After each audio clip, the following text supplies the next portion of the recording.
하나님께서 영광 받으신 줄로 믿습니다. 오늘 빌립보서 2장 13절에서 16절 말씀을 통해 우리 안에서 행하시는 분이라는 제목으로 하나님의 말씀 함께 나누고자 합니다. 차를 운전해서 가다 보면 앞질러서 가는 차, 뒤따라오는 차, 옆에서 가는 차, 그리고 깜빡이를 켜서 또한 가는 차, 여러 모습들이 있습니다. 우리의 신앙도 이러한 차 운전과 같음을 보게 됩니다. 주님과 우리는 평생을 같이 가는 파트너입니다. 하나님께서 우리를 붙들어 주시고 우리는 주님과 함께 나아가는 삶을 살아가는 것이죠. 주님과 함께하는 길을 차를 통해서 차 운전하는 것에 한번 비유해 보고자 합니다. 첫 번째는 주님의 차를 앞질러 가는 경우의 사람들입니다. 이 경우는 주님의 뜻보다 내 생각이 앞서서 주님의 앞을 먼저 앞질러가는 모습입니다. 그러다 보니까 자신의 육신적인 지혜와 지식을 더 의지합니다. 내가 주님보다 낫지. 내가 주님의 생각보다 내 생각이 더 뛰어나지 라는 생각으로 주님을 앞질러가는 것입니다. 두 번째 모습은 주님의 차를 뒤따라가는 경우의 사람들입니다.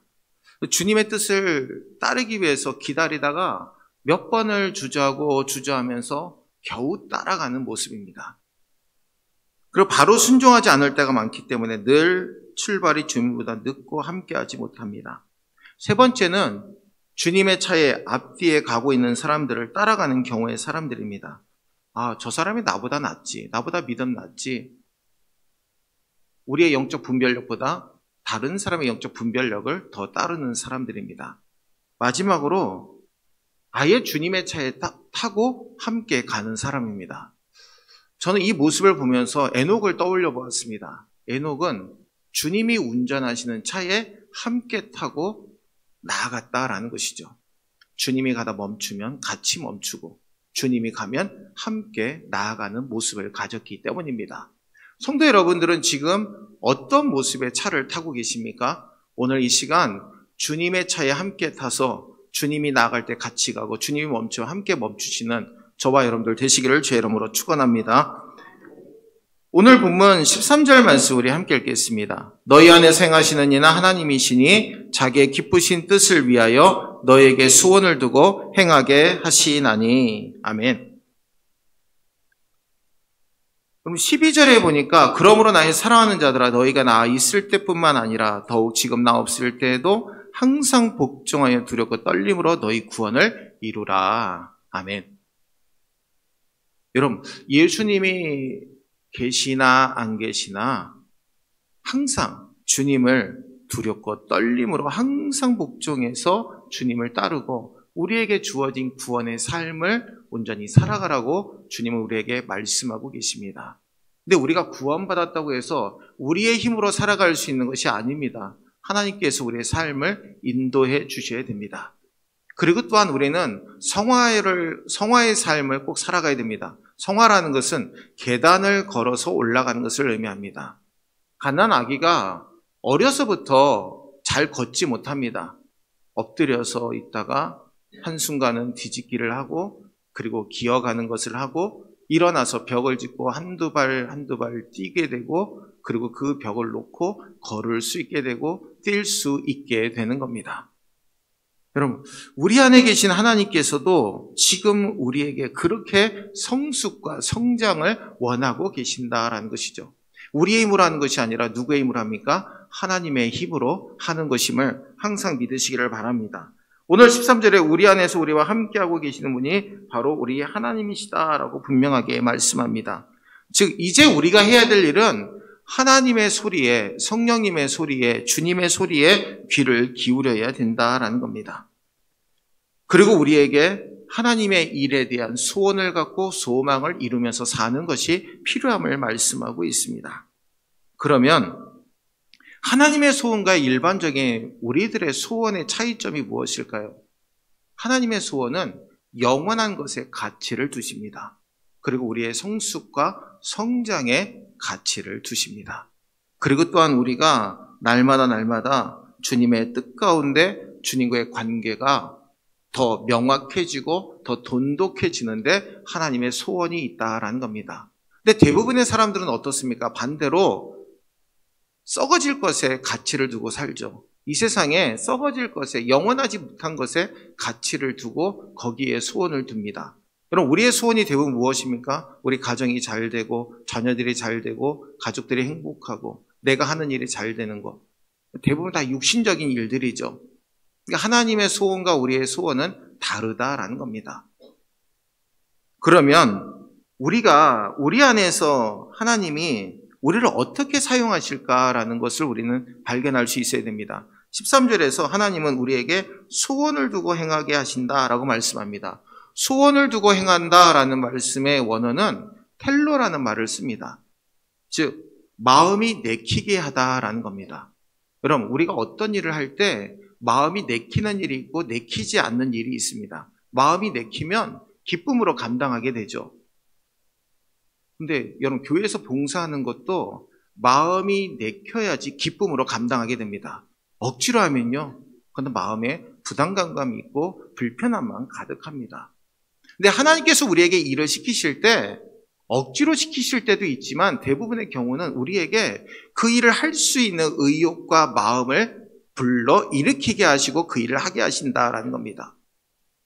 우리 호산나 찬양대 여러분, 이 자리에 앉는 거 쉬운 일이 아닙니다. 어느 교회 가면 이 강대상 뒤편에 또한 그 성가대석이 앉아 있죠.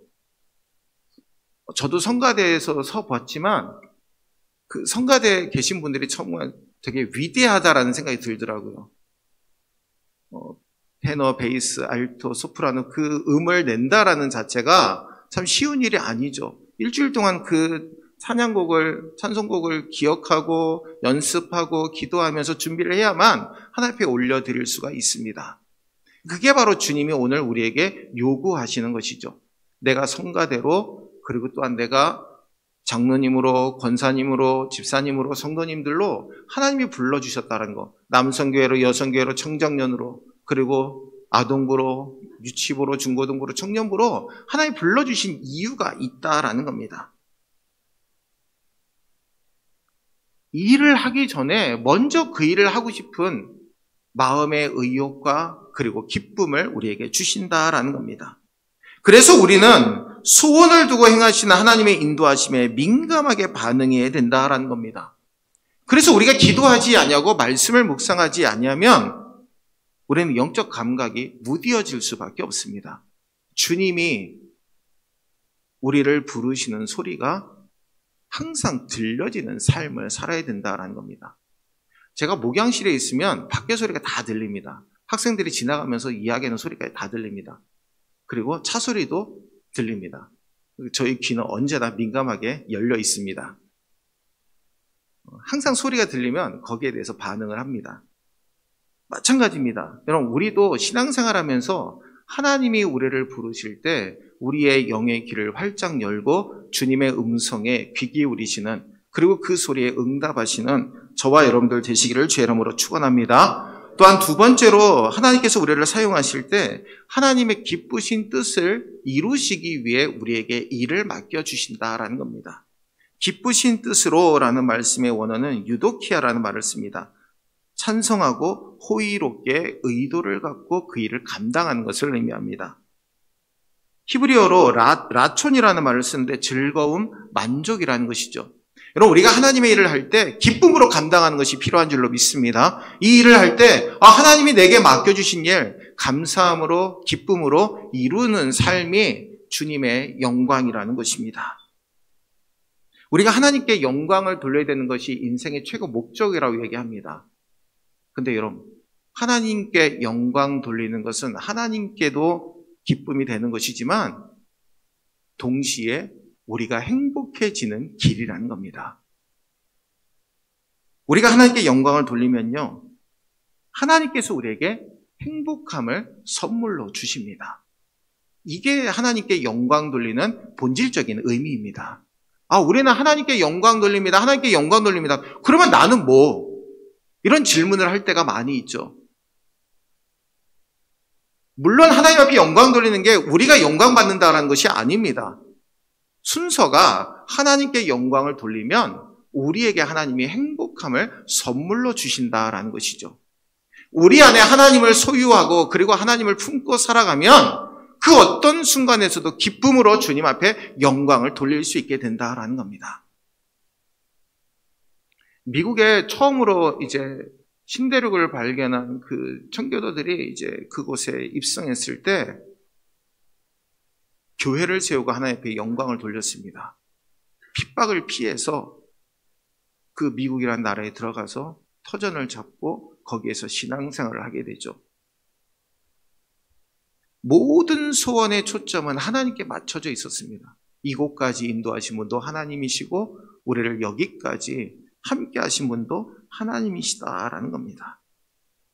하나님이 우리에게 소원을 두고 일하시는 것, 그리고 하나님의 뜻을, 기쁘신 뜻을 위해 일하게 하시는 것, 동전의 양면과 같이 다 수반되는 은혜입니다.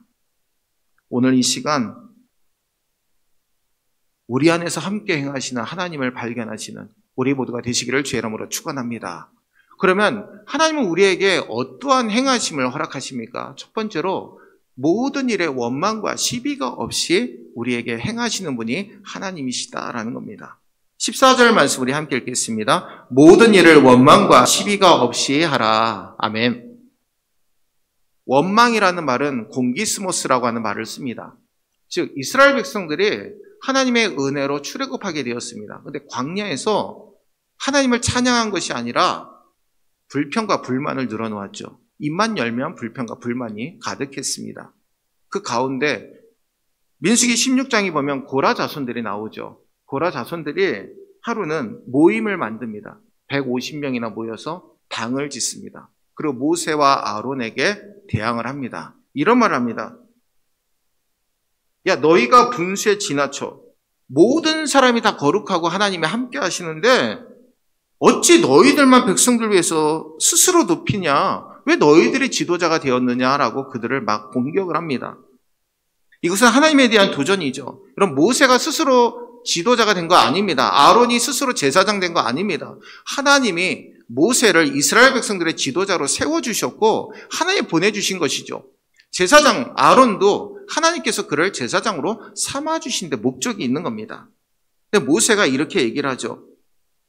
고라 자손들아, 너희가 구별되어 하나님의 성전에서 봉사하는 직분을 갖게 해서 백성들 대신에 하나님을 섬기게 하는 직분을 갖게 하셨는데 너희들이 그것도 작은 일이 아닌데 왜 우리를 공격하느냐라고 책망을 하게 됩니다. 근데 하나님께서 땅이 갈라지게 하셔서 고라 자손들을 삼키게 하시는 징계를 베푸시죠. 고린도전서 10장 10절에 그들 가운데 어떤 사람들이 원망하다가 멸망시키는 자에게 멸망하였나니 너희는 그들과 같이 원망하지 말라. 아멘. 원망은 불평을 낳고 그리고 또한 원망은 분열을 일으키게 됩니다. 그리고 시비라고 하는 말은 디알로기스모스라고 하는 말을 씁니다. 논쟁이나 의심이라는 단어입니다. 이 원망과 시비가 임하게 되면요, 다툼이 일어나게 됩니다. 다툼은요, 지금 하고 있는 일이 하나님의 뜻을 이루는 것이나 확신이 없음으로 인해 생기는 것이죠. 당시의 빌립보 교회도 거짓 교사들의 영향으로 인해서 분열이 일어났습니다. 그래서 사도 바울은 모든 일을 원망과 시비가 없이 하라라고 권면의 말씀을 빌립보서를 통해 증거하고 있는 겁니다.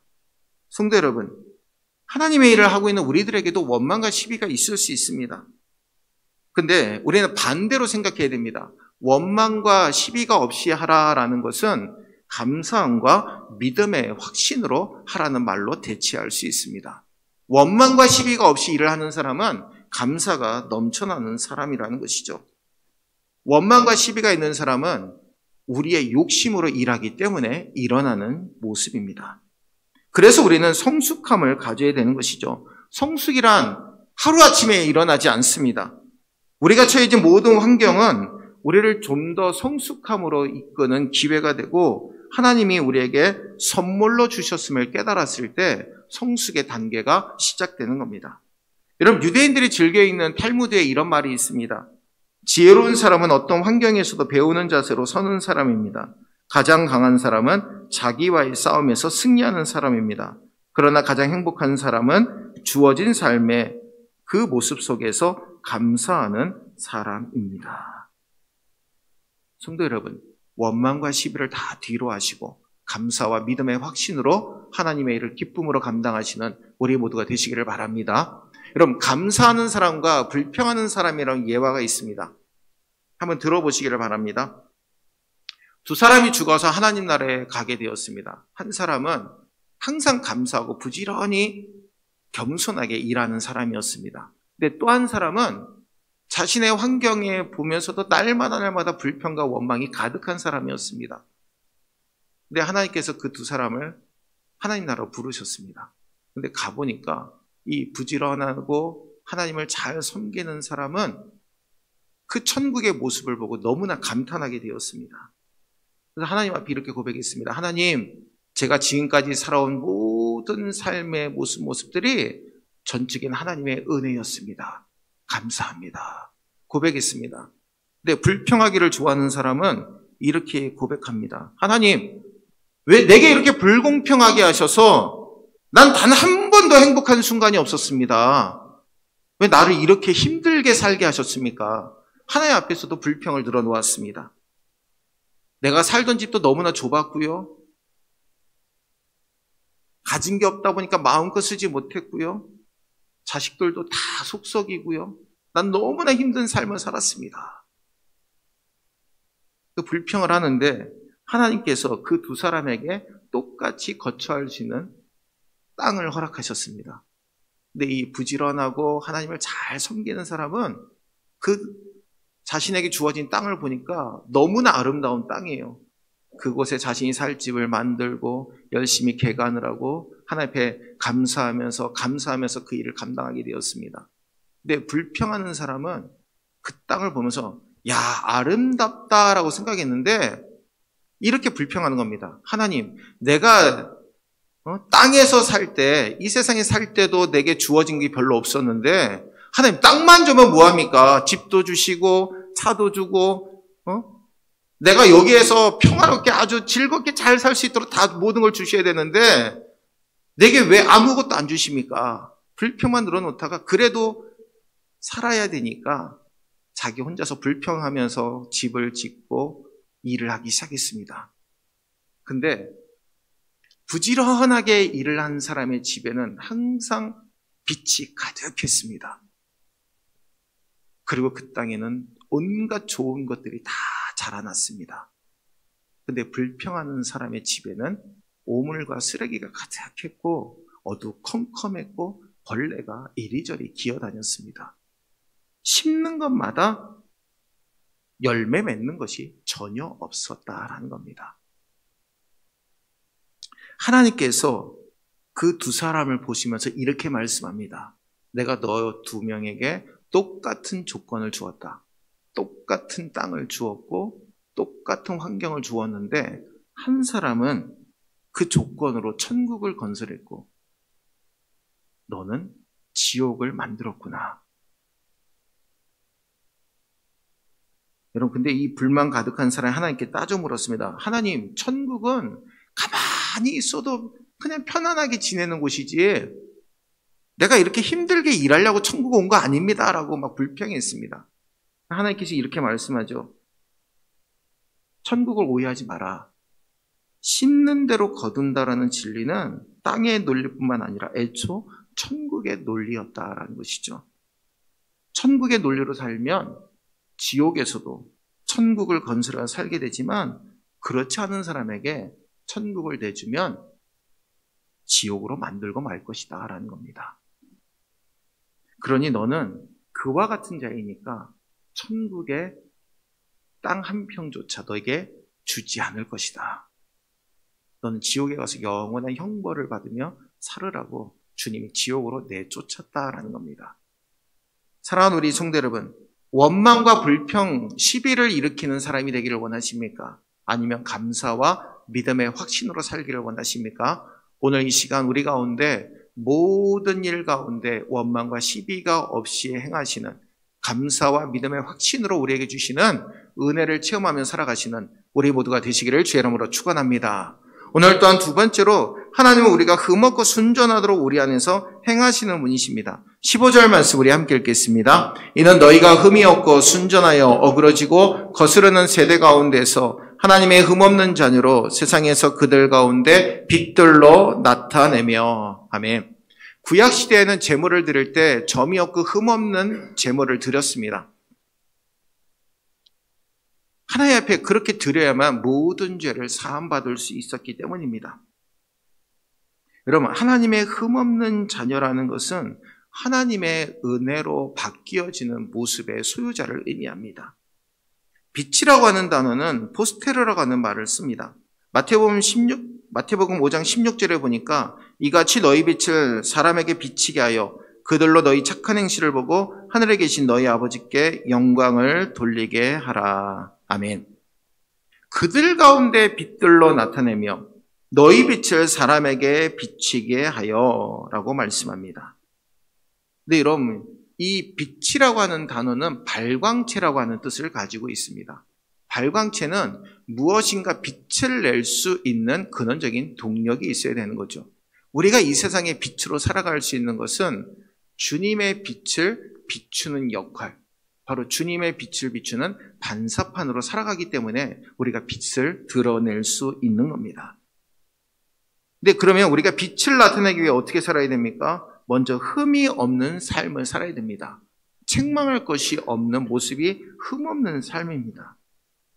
즉 사람들로부터 비난받지 않냐고, 야, 저 사람은 내가 예수 믿으면 참 나도 저 사람 보면 예수 믿고 싶어 라는 마음이 저절로 드는 사람이 흠이 없는 사람이라는 겁니다. 두 번째로 순전한 삶이라는 겁니다. 이 순전한 삶이라는 것은 혼합되지 않는 삶을 의미합니다. 세상 가운데 살면서 하나님을 섬기는 모습 가운데 하나님을 향한 마음에 세상의 것이 섞이지 않은 것을 의미합니다. 근데 오늘 본문에 보니까 어그러지고 거스르는 세대라고 말씀하고 있습니다. 구부러지고 뒤틀려진 것을 의미하는 것이죠. 거스르는 것은 타락시키고 돌아서게 만드는 것을 의미합니다. 성도 여러분, 예수님은 이러한 세대를 향해 악하고 음란한 세대, 믿음이 없고 패역한 세대라고 분명하게 말씀하고 있습니다.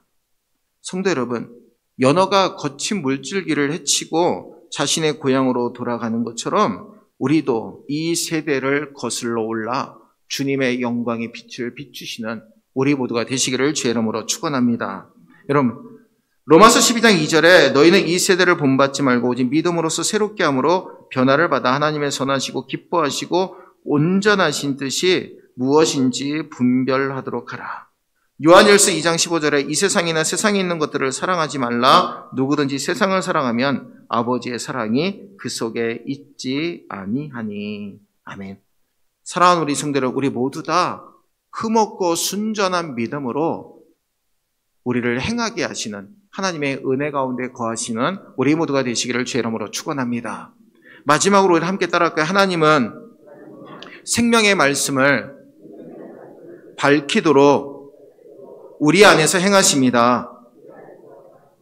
16절 말씀 우리 함께 읽겠습니다. 생명의 말씀을 밝혀 나의 다름질이 헛되지 아니하고 수고도 헛되지 아니하므로 그리스도의 날에 내가 자랑할 것이 있게 하려 함이라. 아멘. 여러분, 사도 바울은 마지막 그날 주님 앞에 섰을 때 자기가 자랑할 것이 있다라고 말씀합니다. 근데 사도 바울의 자랑은 내가 어떤 가문에서 태어났고 내가 어떤 교육을 받았고 내가 어떤 신분이고 그걸 자랑한 것이 아닙니다. 내가 하나님의 은혜로 복음을 전하였고 영혼을 구원한 그 모든 것들을 자랑하게 된다라는 것이죠. 여러분, 오늘 본문에 보니까 생명의 말씀을 밝혀라는 말씀이 나옵니다. 밝혀라는 말씀에는 두 가지의 의미를 붙들고 있습니다. 하나는 단단히 붙들다. 두 번째는 제시하다라는 겁니다. 첫 번째, 단단히 붙들어라라는 것은 여러분, 우리가 하나님의 말씀을 밝히기 위해서는 하나님의 말씀에 대한 확신이 있어야 됩니다. 그리고 우리가 전도하기 위해서도 하나님이 나를 사랑하시고 나를 택하셨다라는 믿음의 확신이 있을 때 전도할 수 있는 겁니다. 이게 바로 전도의 가장 중요한 핵심입니다. 하나님이 나를 붙드시고 나와 함께 하시는 그 믿음의 확신이 없이 전도할 수 없는 것이죠. 두 번째로 제시하라라는 겁니다. 전하라는 것이죠. 어떤 버섯은 6시간이면 자란다고 합니다. 여러분, 참나무가 자라는 것이 6년이 걸리는데 건실한 참나무로 자태를 드러내려면 100년이 걸린다고 합니다. 하나님 앞에 쓰임받기 위해서는 조급해서는 안 된다라는 거죠. 점점 더 우리의 삶이 나아지는 삶을 살아야 된다라는 겁니다.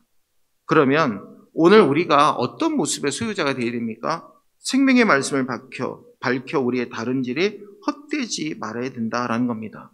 주님 앞에 갔을 때, 야, 너 어떻게 살아왔니? 라고 주님이 물으시면 여러분 어떻게 대답하시겠습니까? 아까 정말 부지런히 일하고 하나님 앞에 감사하는 사람처럼 하나님의 전적인 은혜로 살다가 주 앞에 나왔습니다. 이렇게 고백하시는 우리 모두가 되시기를 주의 이름으로 축원합니다. 주님 앞에 갔을 때 우리의 이런 다름질이 헛되지 않았습니다. 우리의 수고와 헛되지 않고 주님의 재림시에 슬기로운 다섯처녀와 같이 여분의 기름을 갖고 주님을 맞이하시는 우리 모두가 되시기를 주의 이름으로 축원합니다. 마지막으로 우리는 빛이 되어 세상 앞에 비추어야 됩니다. 함께 따라할까요? 우리는 주님의 반사판입니다. 우리에게 주님이 빛을 비추어 주십니다. 그 빛을 우리가 이 세상 가운데 비추는 삶을 살아야 된다라는 것이죠. 사랑하는 우리 성도 여러분, 야, 나는 아직까지 왜 이렇게 성장이 더딜까? 그렇게 생각하지 마시고 하나님은 우리에게 계속해서 계단을 밟고 올라갈 수 있도록 우리를 이끌어 주시는 줄로 믿습니다. 앞에서 이끌어 주시고 뒤에서 밀어 주십니다. 항상 우리가 주님의 뜻 가운데 살아갈 수 있도록 인도해 주신다라는 것이죠. 제가 어렸을 때 자전거를 배우는데 자전거가 뒤뚱뒤뚱 거리잖아요. 뒤에서 누가 잡아주지 않으면 넘어질 것 같습니다.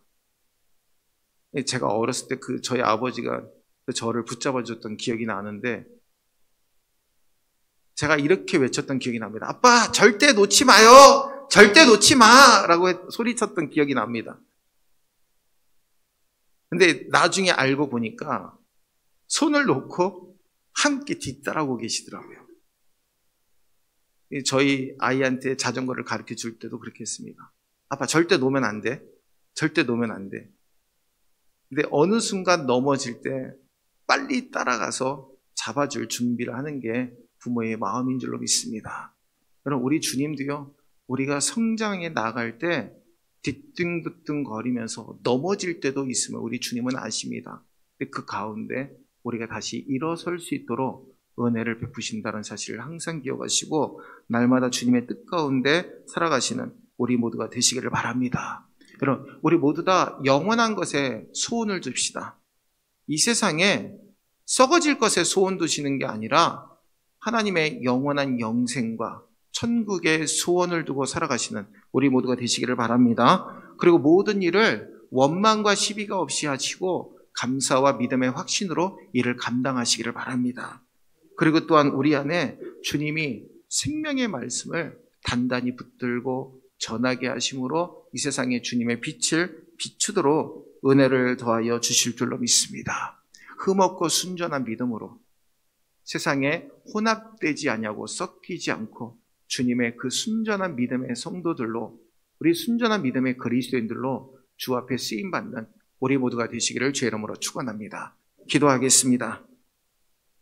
은혜로우신 주님, 우리의 모든 삶의 주의 영광이 드러나게 도와주시고 성령의 은혜 가운데 함께하여 주시옵소서. 주님의 권능으로 무장시켜 주시고 오늘 이 시간도 모든 일에 원망과 시비가 없이 감사와 믿음의 확신으로 주의 일을 감당할 수 있게 도와주시고 흠없고 혼합되지 않는 순전한 믿음으로 우리 안에서 행하시는 하나님의 은혜를 깨닫게 도와주시고 하나님께서 우리에게 주신 생명의 말씀을 단단히 붙들고 전함으로 세상 가운데 그리스도의 빛을 비추고 세상을 주님 앞에 믿음으로 인도해낼 수 있는 우리 모두가 되게 역사하여 주옵소서. 무더운 날씨 가운데 우리 성도들의 건강을 지켜주시고 우리 모두 다 주님 앞에 믿음으로 살아가는 우리 모두가 되게 역사해 주옵소서. 거룩하신 예수님의 이름으로 간절히 축복하며 기도하옵나이다. 아멘. 이 시간 장학금 수여식 거행하겠습니다. 우리 송하수